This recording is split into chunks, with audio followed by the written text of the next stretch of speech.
बिस्मिल्लाहिर्रहमानिर्रहीम अल्लाहुम्मा सल्लि अला मोहम्मद सल्लल्लाहु तआला अलैहि वसल्लम। अस्सलामु अलैकुम, welcome to 365 degrees on 365। Pakistan ने अपनी तैयारियां मुकम्मल कर ली हैं और तमाम तर कोशिशें, तमाम तर वसाइल बरूए कार लाते हुए डिप्लोमेटिक मैदान के अंदर हम इस वक्त दुनिया की सबसे बड़ी जंग को ख़त्म करवाने के लिए आगे हैं, पेश हैं और दुनिया की हर सुपर पावर पाकिस्तान के साथ खड़ी है।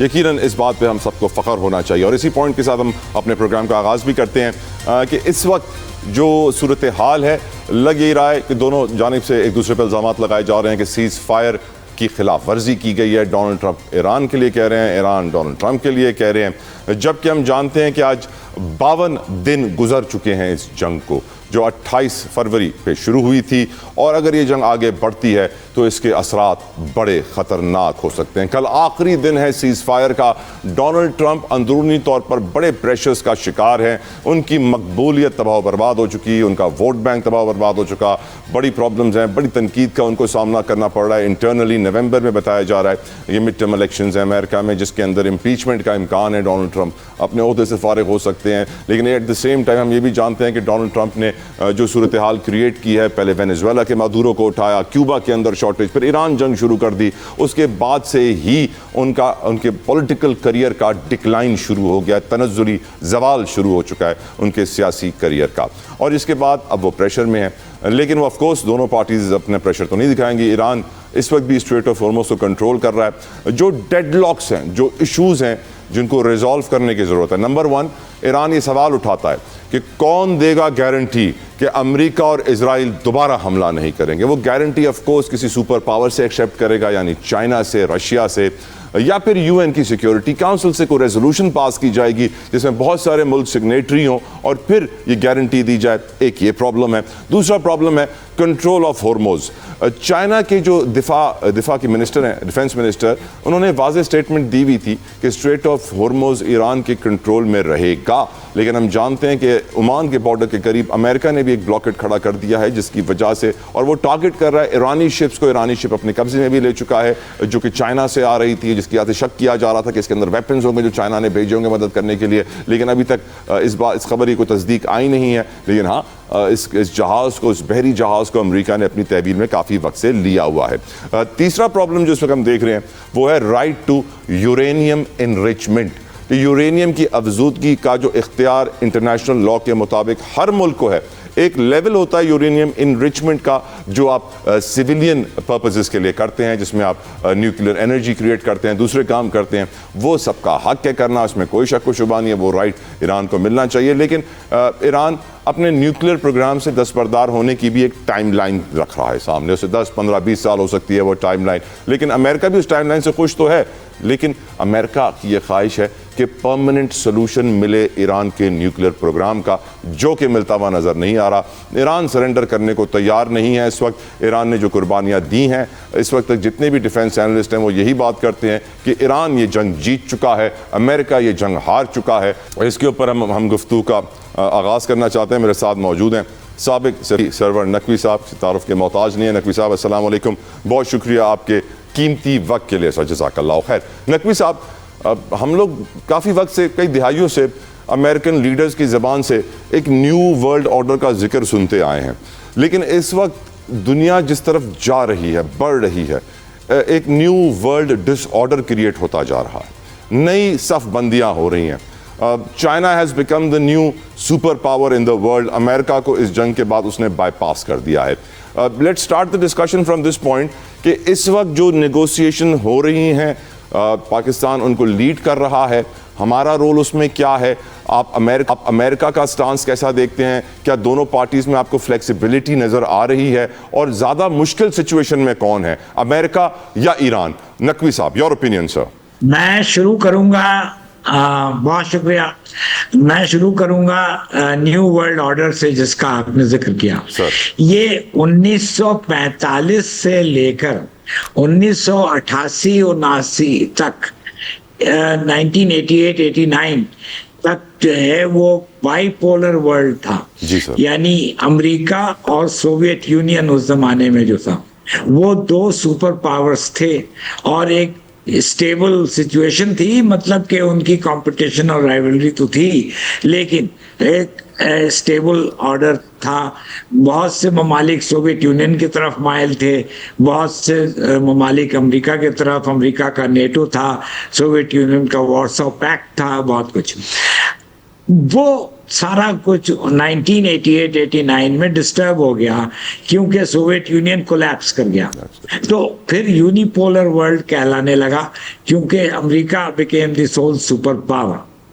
उसके बाद अब जो है ये अमेरिका का जब डिक्लाइन आना शुरू हुआ तो लोगों ने मल्टीपोलैरिटी की बातें शुरू की कि अब मल्टीपोलर वर्ल्ड है और बहुत से उसमें पावर सेंटर्स डेवलप हो गए हैं, ब्रिक्स है या NATO itself and many others. तो वो भी अब कुछ तजब्जुब में आ गया है। The whole thing is become very unstable.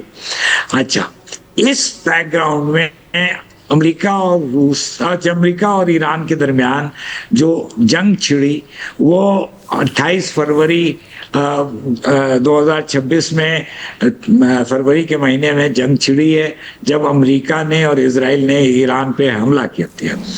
वो ईरान ने 40 दिन तक ये जंग सही और गुजारा किया और नुकसानात के बावजूद उसने मिसाइल बरसाए इजराइल पे, जो कि पहली बार 1948 के बाद इजराइल पे किसी मुल्क ने बराह रास्त डायरेक्ट अटैक्स किए हैं और तबाही मचाई है। वहाँ पे बिल्डिंग्स तबाह हुई हैं, सिनेगॉग्स उनके डिस्ट्रॉय हो गए हैं, उनके लोग घरों से बाहर निकल के शेल्टर्स में, बंकर्स में चले गए।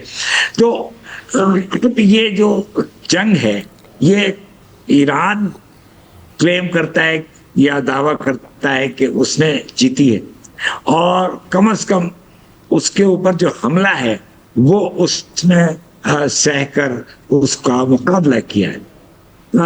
अमेरिका दूसरी तरफ वो तुला हुआ है कि ईरान का जौहरी प्रोग्राम को ख़त्म करे, बैलिस्टिक मिसाइल प्रोग्राम को ख़त्म करे और आबनाए हुर्मुज़ को फ्री वाटरवे कर दे जैसे कि वो पहले था। तो ये स्टेलमेट है।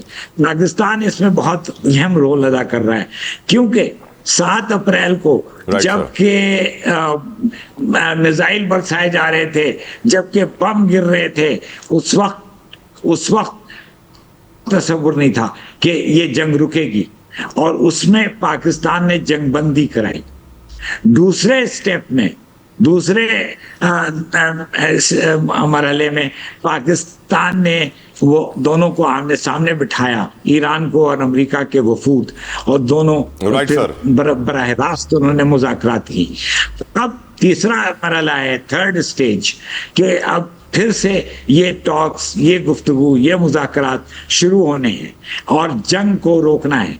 जंग फिर से शुरू हो सकती है, कल उसकी डेडलाइन ख़त्म हो रही है और फिर से सीज फायर ख़त्म हो सकता है। Right sir. तो ये एक ऐसा मौका है आज और आज से लेकर कल शाम तक के इसमें मुज़ाकरात को शुरू होना ज़रूरी है और जंगबंदी की तौसी होनी जरूरी है। बिल्कुल नकवी साहब, point taken. I am sorry to interrupt, I need to introduce my other guest. Join कर चुके हैं इस वक्त ब्रिगेडियर रिटायर्ड बाबर अलाउद्दीन साहब। ब्रिगेडियर साहब अस्सलाम वालेकुम, बहुत शुक्रिया आपके वक्त के लिए। मुझे ज्वाइन कर चुके हैं हमारे कलीग, मेरे पुराने साथी, सीनियर एंकर एनालिस्ट मसूद रजा साहब। अस्सलाम वालेकुम मसूद, आपके वक्त के लिए जज़ाकल्लाह खैर। ब्रिगेडियर बाबर, जिस तरह भी अली नकवी साहब कह रहे थे कि आने वाले 12 से 24 घंटे बहुत इंपॉर्टेंट हैं, how do you read the situation brigadier Babar, and आपकी नजर में who is more desperate, America और ईरान या rest of the world? Brigadier Babar Alauddin.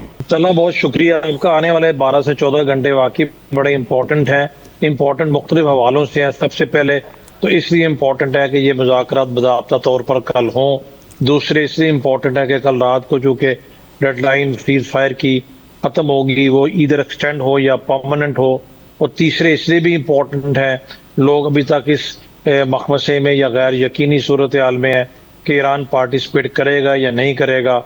और आपने पूछा कि कौन ज़्यादा डेस्परेट है, मेरे नज़दीक अमेरिका भी बहुत डेस्परेट है, दुनिया बहुत डेस्परेट है। ईरान के लोग या ईरान एज अ स्टेट ज़ाहिरन तो डेस्परेशन का मुजाहरा नहीं कर रहे, लेकिन बी रियलिस्टिक, हम सब हमें सोचना चाहिए कि जंग तो कोई भी नहीं चाहता। ईरान की 40 डेज वॉर में बहुत ज़्यादा नुकसान हुआ है, तो जंग तो वो भी नहीं चाहते। ठीक है, they are putting up a very very brave face, but brave face का मतलब ये नहीं होता कि मजीद जंग हो और वो इसी तरीके से बमबारी का निशाना बनते चले जाए। तो सारे चाहते हैं कि जंग रुके, सारे चाहते हैं कि अमन हो, और इसमें सबका भला है। अभी छोटी छोटी चीज़ों की वजह से बाज़-औक़ात हिकअप्स आ जाते हैं, डिलेज आ जाते हैं, जो कि इस तरह के पेचीदा तनाज़ात में कोई बड़ी बात नहीं है। पाकिस्तान बहरहाल बहुत कंसर्टेड एफर्ट्स हम कर रहे हैं, बट तला एक बात है, इन तमाम अनसर्टेनिटीज में आपने देखा होगा एपरेंट काम है इस्लामाबाद में, कोई ये अभी तक किसी की तरफ से नहीं कहा गया, बावजूद इसके कि ईरान ने अभी तक कंफर्म नहीं किया। बट उम्मीद यही है कि वो कंफर्म भी कर देंगे, वो रात के आ भी जाएंगे और कल इंशाल्लाह मुज़ाकरात भी होंगे, क्योंकि बहुत सारी चीज़ें पस पर्दा हो रही होती हैं। ईरानियन का जो बेसिकली सबसे बड़ा इतराज़ वही है कि अमरीकी सदर बीच में धमकियाँ देते हैं और साथ ही साथ वो ऐसे ना दे देते हैं जिससे उन पे यकीन तो पहले भी नहीं था, अब मजीद करना मुश्किल हो जाता है। फिर कुछ आपने हुर्मज़ में जो उन्होंने ब्लॉकेट लगाया हुआ है, तो ये सारी चीज़ें साथ साथ तो, लेकिन अच्छी बात यह है कि हमने वैसे मीडिएटर जो डे वन से रोल अपनाया हुआ है, उस रोल पे हम आगे भी चल रहे हैं। हम उसको बड़ा एफिशिएंट डिलीजेंटली उसको हम परसू भी कर रहे हैं और उम्मीद की जानी चाहिए इंशाल्लाह कि कल मुज़ाकरात का दूसरा दौर होगा भी और उसमें डेफिनेटली मुस्बत पेशरफ्त भी होगी, क्योंकि इसी में सबका भला है। बिल्कुल आप सही फरमा रहे हैं। मसूद, योर ओपिनियन, मुज़ाकरात is the only option for the world now? America जिस सिचुएशन में है, पूरी दुनिया जिस सिचुएशन में है, और कोई रास्ता नहीं है और कोई जगह नहीं है सिवाय पाकिस्तान के। How do you read the whole situation Masood? बहुत शुक्रिया तलहा आपका, और जैसे ब्रिगेडियर साहब अभी फरमा रहे थे बिल्कुल ठीक है। अब दुनिया पूरी डिस्परेट है कि मुज़ाकरात हो, हम खुद चाहते हैं कि मुज़ाकरात हो, अमन हो, कोई भी जंग नहीं चाहता। लेकिन ये जो हिकअप्स जिनको हम कह रहे हैं छोटे छोटे से हिकअप्स, मुझे लगता है छोटे छोटे से हिकअप्स ही डोनाल्ड ट्रंप साहब को क्या आखिर सूझी कि जब सी हो गया, लबनान में जंग बंद हो गई, आपने हुर्मुज़ खुल गई, तो आपने ब्लॉकेट जो है उसको मजीद सख्त कर दिया, ईरानी जहाज पकड़ लिए, फिर आपने बयानात दागना शुरू कर दिए। मुझे नहीं लगता कि आखिरी वक्त में आकर आपको ये पॉलिटिकल पोस्टरिंग या अपनी लोकल ऑडियंस के लिए कुछ करना चाहिए। ये मुझे उससे कुछ ज्यादा बढ़ के चीज मालूम हो रही है। देखिए, डोनाल्ड ट्रंप साहब ने जब JCPOA का एग्रीमेंट खत्म किया था, वो मुआहिदा तोड़ा था, तो बड़ा कॉम्प्रिहेंसिव मुआहिदा था। उसके अंदर अमेरिका भी था, उसके अंदर रशिया था, चाइना था, UK, फ्रांस, जर्मनी, ये सब ममालिक शामिल थे। IAEA का उसमें एक किरदार था, और उन्होंने ये कह के तोड़ दिया था कि ये मुआहिदा जो है अमेरिका के मफादात को सर्व नहीं कर रहा। वो चाहते थे कि ईरान का न्यूक्लियर प्रोग्राम जो है उसके साथ साथ उसका मिसाइल प्रोग्राम भी खत्म कर दिया जाए। तो अब मेज पर जब बैठना है और मिसाइल प्रोग्राम पे अगर बात करनी है, और बात करनी है कि मुझे लगता है कि ये बहुत सख्त किस्म के मुतालबात हैं अमेरिका के। अमेरिका को ये रियलाइजेशन होगी, ये डोनाल्ड ट्रंप को होगी, और वो समझते हैं कि जिस सिचुएशन में इस वक्त वो हैं, उस सिचुएशन में जब वो मुज़ाकरात की टेबल पर आएंगे तो वो सब कुछ गेन नहीं कर सकते, क्योंकि उन्होंने कहा था कि ओबामा से बेहतर एग्रीमेंट वो करके देंगे जिससे पूरी दुनिया खुश होगी। तो ओबामा से बेहतर एग्रीमेंट उनको अभी मिलने की पोजीशन में वो नहीं है। बिल्कुल सही। सारी दुनिया जानती है कि वो एक जंग हारे हुए, तो वो एक हारी हुई पोजीशन में टेबल पर आकर बैठते हैं। तो ईरानी भी उनसे ये मुतालबा कर रहे हैं कि हम मुज़ाकरात की टेबल को जंग का मैदान ही समझते हैं, यहाँ पर आप उसी पोजीशन में आके बैठेंगे जो आपकी ग्राउंड पे पोजीशन है, और आप वही मुतालबात करेंगे जो आप कर सकते हैं। इससे पहले जब 15 नुकात इन्होंने दिए थे अमेरिका ने, तो ईरान ने यही कहा था कि ये आपने हद से तजावुज किया है, तो आप हद से तजावुज नहीं कर सकते। बिल्कुल बिल्कुल। तो मेरे ख्याल में बड़े सख्त किस्म के दोनों तरफ से जो है वो मसूद, मैं आज बात कर रहा था अब्दुल्ला हमीद गुल साहब से, तो अब्दुल्ला हमीद गुल साहब की ये राय थी कि जब तक व्हाइट हाउस का इंटरनेट बंद नहीं किया जाएगा और डोनाल्ड ट्रंप पे पाबंदी नहीं लगाई जाएगी कि वो ट्वीट नहीं करेंगे, तब तक जो हम नहीं तवक्को कर सकते कि वो कोई सही फैसला करेंगे, क्योंकि वो इस वक्त पैनिक में बहुत सारी बातें कर जाते हैं। इंटरनेशनल न्यूज़ प्लेटफॉर्म्स और दीगर जराए जो बातें बता रहे हैं, खबरें रिपोर्ट कर रहे हैं, उसके मुताबिक 3 बड़े ऐसे पॉइंट्स हैं जिनके ऊपर कुछ डेडलॉक की सिचुएशन है। पॉइंट नंबर 1 इज गारंटी कौन देगा ईरान को? ईरान गारंटी मांग रहा है कि हमें गारंटी दी जाए कि अमेरिका और इजराइल हम पे दोबारा हमला नहीं करेंगे। कौन देगा ये गारंटी? चाइना देगा, रूस देगा, कोई और मुल्क देगा, यूएन की सिक्योरिटी काउंसिल में बहुत सारे मुल्क दस्तखत करेंगे, ये भी हो सकता है। साथ साथ कंट्रोल ऑफ हॉर्मोज किस कंट्रोल में रहेगा? ईरान ने कह दिया है कि हमारे कंट्रोल में हमेशा रहेगा, हम एक टोल टैक्स भी लेंगे इसके ऊपर हर कश्ती जो यहाँ से गुजरेगी। तीसरा जो मसला है राइट टू यूरेनियम इनरिचमेंट, हर दुनिया के मुल्क के पास ये इंटरनेशनल लॉ के मुताबिक हक हासिल है कि वो यूरेनियम को उस लेवल तक इनरिच कर सकता है जिससे वो सिविलियंस को फायदा पहुंचा सकें, न्यूक्लियर एनर्जी क्रिएट कर सकें, जो कि बहुत जरूरी है आज के दौर के लिए alternate energy. At the same time जो 400 किलोग्राम का stock pile enrich nuclear uranium का इस वक्त ईरान में मौजूद है, उसके ऊपर भी अमेरिका की नजरें कि हमारे किसी मुल्क के हवाले करो, हमारे हवाले करो, लेकिन ईरान कहता है मैं नहीं करना चाहता। इसके ऊपर गुफ्तगू का आगाज करूंगा यहाँ से। ब्रिगेडियर बाबर आपसे शुरू करना चाहूंगा। ये 3 पॉइंट्स हैं जिसके ऊपर बताया जा रहा है कि मेजर डेडलॉक है। मैं चाहूंगा आप एक एक पॉइंट के ऊपर अपना ओपिनियन दें कि किस तरह ये डेडलॉक हल हो सकता है और ये सिचुएशन बन क्यों रही है। ब्रिगेडियर बाबर अलाउद्दीन। देखिए तला जहां तक इस चीज का तल्लक है, गारंटी कौन देगा? अबे डोनाल्ड ट्रंप जैसे शख्स की गारंटी देना किसी ह्यूमन बीइंग के लिए तो पॉसिबल नहीं है। और नेतन्याहू क्योंकि बेसिकली जिसको वो हरफे आम में कहते हैं ना, उछल उसको होती है हर वक्त, वो सारे के सारी प्रॉब्लम की जड़ है, वही हर वक्त जो है ना डोनाल्ड ट्रंप को भी फीड करते रहते हैं। और डोनाल्ड ट्रंप की काबीना में जो ज़ायनिस्ट उनके लोग हैं वो उनको हर वक्त करते रहते हैं। असल में प्रॉब्लम ये है, लेकिन किसी को तो गारंटी देना पड़ेगी। अभी आपने कहा गारंटी चाइना देगा, अमेरिका देगा, यूएन देगा। यूएन को तो ये मानते नहीं है। यूएन में तो आपको पता है बेसिकली वो वीटो कर देते हैं। चाइना, रशिया, पाकिस्तान एक मीडिएटर है जिसको वो एक्सेप्ट करते हैं कि पाकिस्तान एक वाहिद मीडिएटर है। तो क्या पाकिस्तान की गारंटी डोनाल्ड ट्रंप के ऊपर चल सकती है, या एक कॉम्बिनेशन ऑफ गारंटी दे दी जा सकती है कि चाइना के साथ मिलके पाकिस्तान और चाइना हो सकते हैं? हो तो सकता है, ये नहीं कि बात के कोई इसका कोई मैकेनिज्म नहीं बन सकता। कोई ऐसी चीज नहीं है कि जिसका हल मौजूद ना हो। मेरा ख्याल है एक कॉम्बिनेशन हो सकता है तीनों ममालिक का, जो कि परसुएड कर सके बाद में, क्योंकि इसकी वायलेशन तो एक्सपेक्टेड है। वायलेशन इसलिए एक्सपेक्टेड है कि इसराइल स्पॉइलर है, उसको सूट नहीं करती ये सीज फायर कि यहाँ पर अमन हो। वो ग्रेटर इसराइल का कॉन्सेप्ट लेके उन्होंने आगे चलना ही चलना है। यही खदशात ईरान को भी हैं। तो इसराइल को कंट्रोल अमेरिका ने करना है, और अमेरिका की गारंटी जो है इस सिचुएशन में, इस कॉन्टेक्स्ट में किसी एक के लिए तो मुमकिन नहीं है। 2 से 3 गारंटियर बीच में रखने पड़ेंगे, अमेरिका को इत्तेफाक उस पर करना पड़ेगा, अदरवाइज तो ये माहिदा आगे नहीं बढ़ सकता। आपने कहा स्टेट ऑफ हॉर्मुज, ये स्टेट ऑफ हॉर्मुज ईरान के टेरिटोरियल वाटर पे है।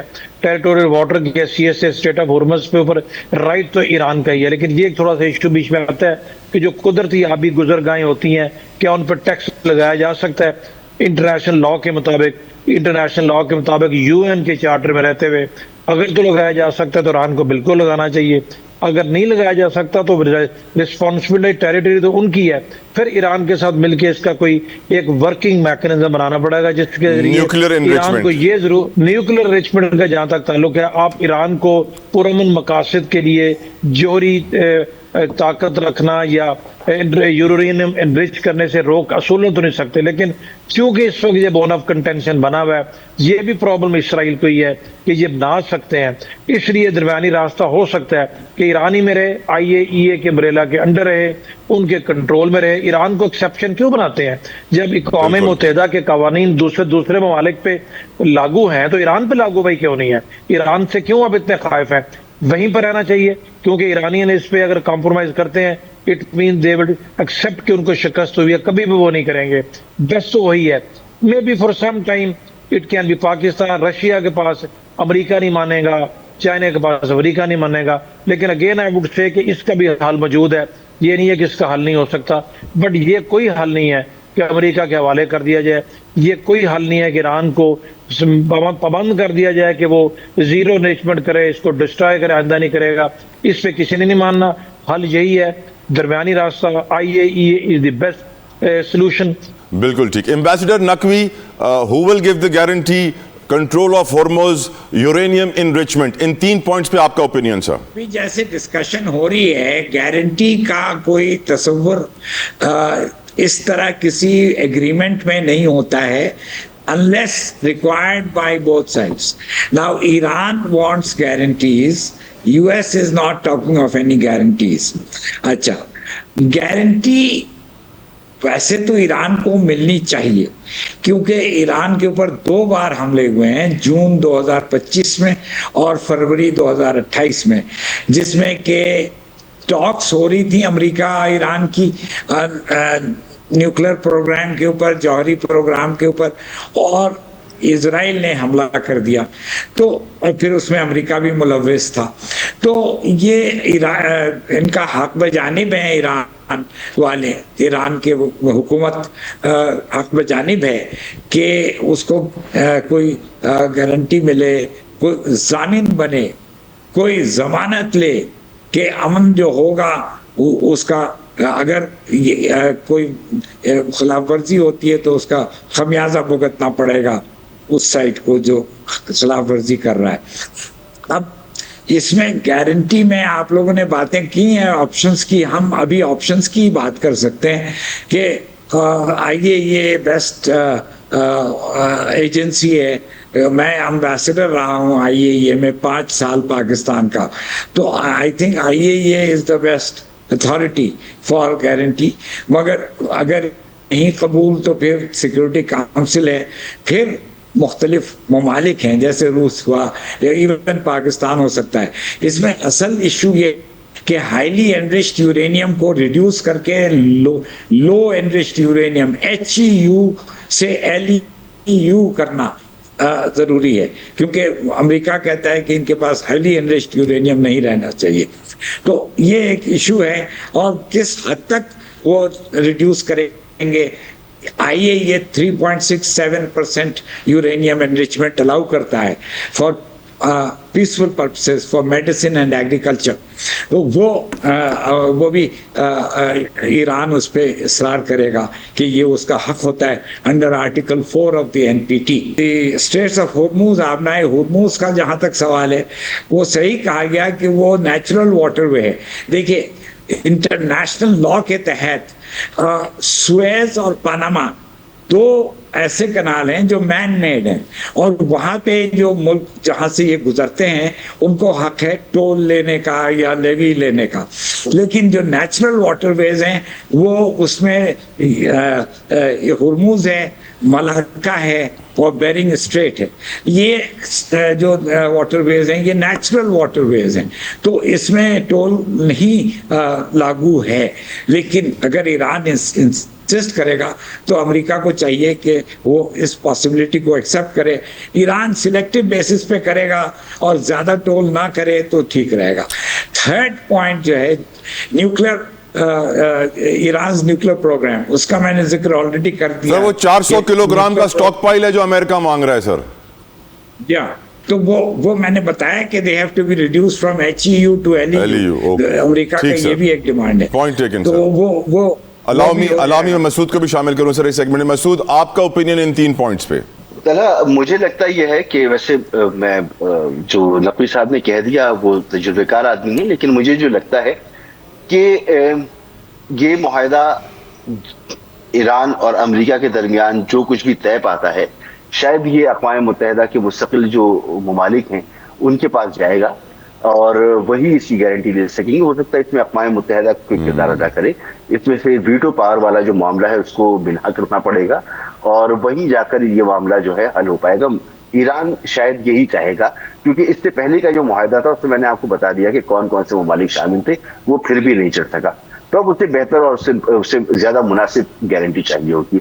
आईएईए का किरदार पहले भी था, आईएईए के कैमरे भी लगे हुए थे, सर्विलेंस थी, उनके सेंसर्स लगे हुए थे, उनके इंस्पेक्टर्स जो है वो मुआयना किया करते थे ईरान के तमाम प्लांट्स का।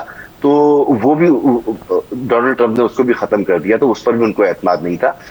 असल मसला उस मुआहदे के खत्म होने का यही था कि वो ईरान जो मिसाइल बना रहा है, उनका मानना यह था कि ये मिसाइल जो हैं ये न्यूक्लियर वॉरहेड लेके जा सकते हैं, लिहाजा ये उनके ईरान की मिसाइल प्रोग्राम का न्यूक्लियर प्रोग्राम का हिस्सा है।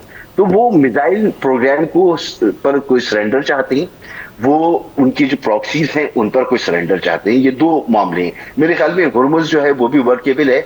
न्यूक्लियर का ये मसला पहले भी सेटल्ड था, ये भी वर्केबल है, इस पर भी काम हो सकता है। लेकिन ये जो 2 इशूज हैं ये वर्केबल नहीं है। फिर इनके तनाजुर में जो ईरान के एसेट्स हैं वो ईरान को कैसे वापस मिलेंगे और कब मिलेंगे, वो एक मसला है जिस पर बातचीत होगी।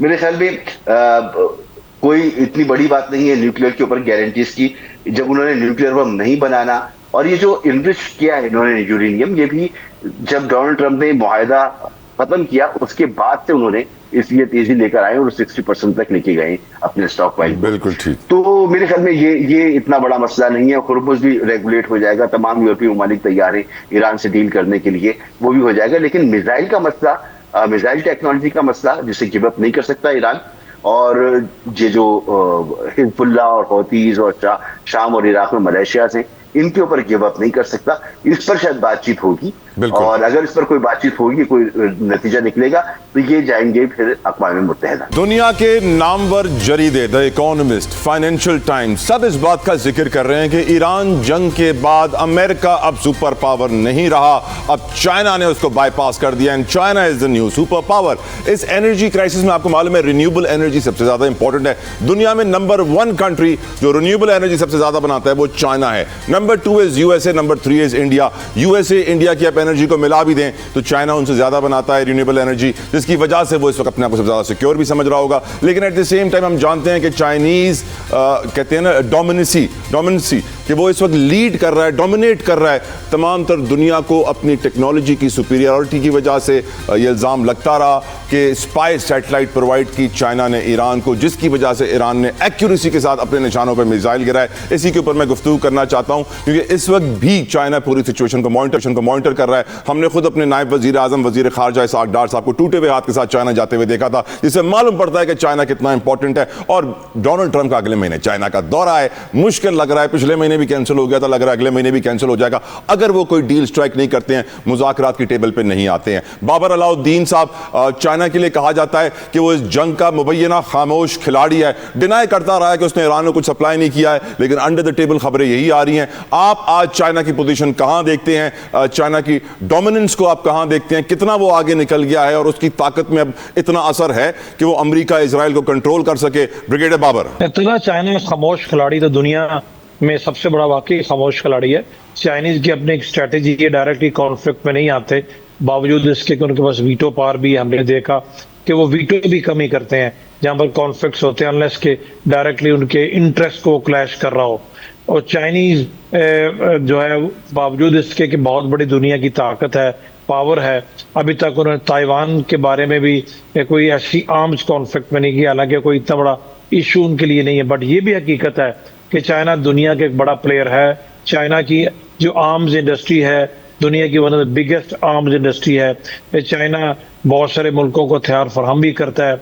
ये कंफर्म रिपोर्ट कई दफ़ा आ चुकी हैं कि बिल्कुल अपने स्पाई सैटेलाइट से चाइनीज लोकेशन ईरानियंस को देते रहे हैं।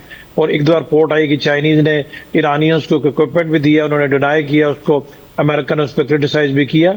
चाइना के ईरान के साथ करीबी रवाबत भी रहे हैं।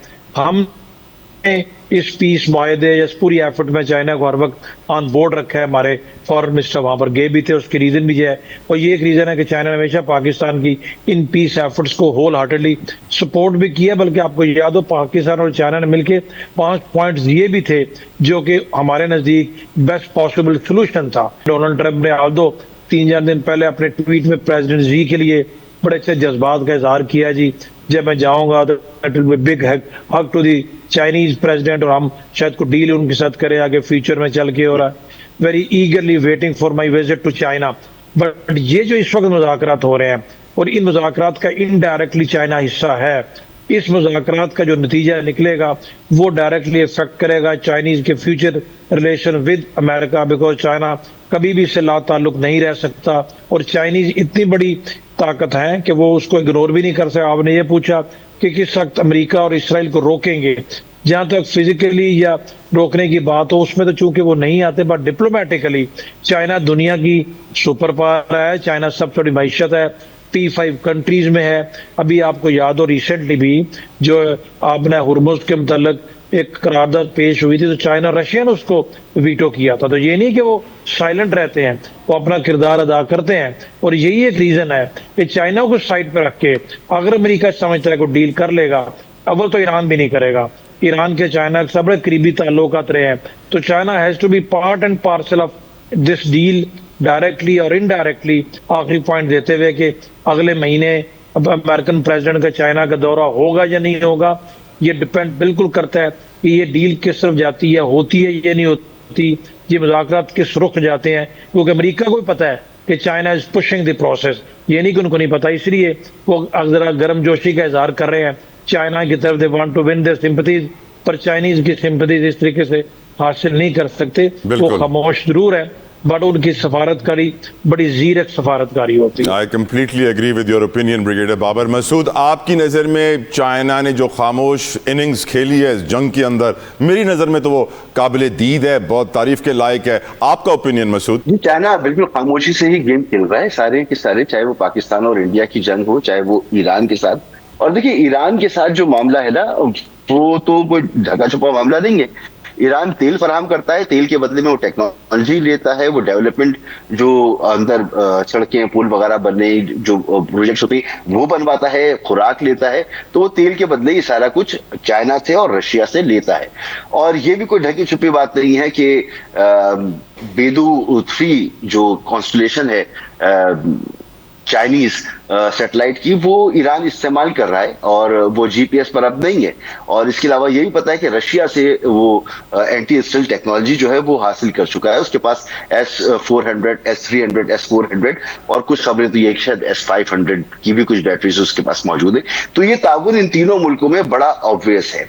जहां तक बात यह है कि अमेरिका अगर इस खित्ते में ना हो तो चाइना का किरदार, मेरे ख्याल में ये थोड़ा सा एक मुश्किल मामला है, क्योंकि चाइना अभी उसकी पॉलिसी है और उसने अभी तक कोई ऐसा बयान भी जारी नहीं किया, उसने कोई ऐसा प्लान भी नहीं दिया कि वो दुनिया के मामलात में, तनाज़ात में खुलकर सामने आएगा। तो एक वैक्यूम पैदा हो जाएगा अगर अमेरिका नहीं होगा, और फिर उस वैक्यूम को कैसे फिल किया जाएगा ये एक मुश्किल बात होगी। रशिया ये काम नहीं कर सकता, चाइना भी इस वक्त उस पोजीशन में नहीं है कि वो अमेरिका को इस तरह से रिप्लेस कर सके। ये पूरे खित्ते के लिए एक बड़ी मुश्किल सूरत हाल होगी, जिसका जवाब मेरे पास तो फिलहाल नहीं है कि फौरी तौर पर हम ये अगर समझे कि अमेरिका को यहाँ शिकस्त हो जाती है। तो क्या मैं मसूद आपके तज्जिए से मैं ये समझ रहा हूँ कि अगर अमेरिका की हम प्रॉक्सी को इस खित्ते से माइनस कर देंगे तो क्योंकि चाइना प्रॉक्सी करने के मूड में नहीं है तो इसीलिए एक खला पैदा हो जाएगी, लेकिन एटलीस्ट प्रॉक्सी खत्म तो हो जाएगी मसूद? नहीं, अमेरिका प्रॉक्सी नहीं है, अमेरिका बाज़ाते खुद मौजूद है और उसका 5th फ्लीट खलीजे फारस में एक तवील अरसे से तैनात है। वो बहरे अरब में भी मौजूद हैं, वो गल्फ में भी मौजूद हैं, वो हर जगह उनके 800 बेसिस हैं पूरी दुनिया के अंदर। तो वो डायरेक्टली इन्वॉल्व हैं, वो प्रॉक्सी की सूरत में इन्वॉल्व नहीं है यहाँ पर। अगर आप उनको ये समझे कि वो 800 बेसिस जो उनकी पूरी दुनिया में और इस खित्ते में जो उनके मफादात हैं वो खत्म हो जाएंगे और उनको फौरी तौर पर आकर चाइना जो है वो टेक ओवर कर लेगा, तो ये मुझे नहीं नजर आता। बहुत बहुत शुक्रिया, बहुत बहुत शुक्रिया मसूद रजा साहब, बहुत बहुत शुक्रिया ब्रिगेडियर अलाउद्दीन साहब। मैं एक रीसेंट रिपोर्ट देख रहा था कि जो अमेरिकन सैटेलाइट्स हैं वो जो जीपीएस मिसाइल को टेक्नोलॉजी मिलती है जिसके थ्रू अपने निशाने को टारगेट बनाता है, तो तकरीबन हर मिसाइल को 25 अमेरिकन सैटेलाइट सपोर्ट कर रही होती हैं ताकि अगर कोई सैटेलाइट ब्लॉक भी कर दी जाए तब भी वो मिसाइल निशाने पर लगे। जो चाइनीज सैटेलाइट्स हैं वो 45 सैटेलाइट्स हर मिसाइल को सपोर्ट कर रही होती हैं ताकि मिसाइल को ब्लॉक ना किया जा सके और उसकी एक्यूरेसी परफेक्ट हो। तो ये वो टेक्नोलॉजी की सुपीरियरिटी चाइना के पास है जिसका मुकाबला भी दुनिया नहीं कर सकती, जिसकी वजह से मेरी नजर में चाइना इस जंग का सबसे बड़ा खामोश खिलाड़ी है। प्रोग्राम का वक्त तमाम, अपना फीडबैक जरूर दीजिएगा। I will see you tomorrow, until then अल्लाह हाफिज।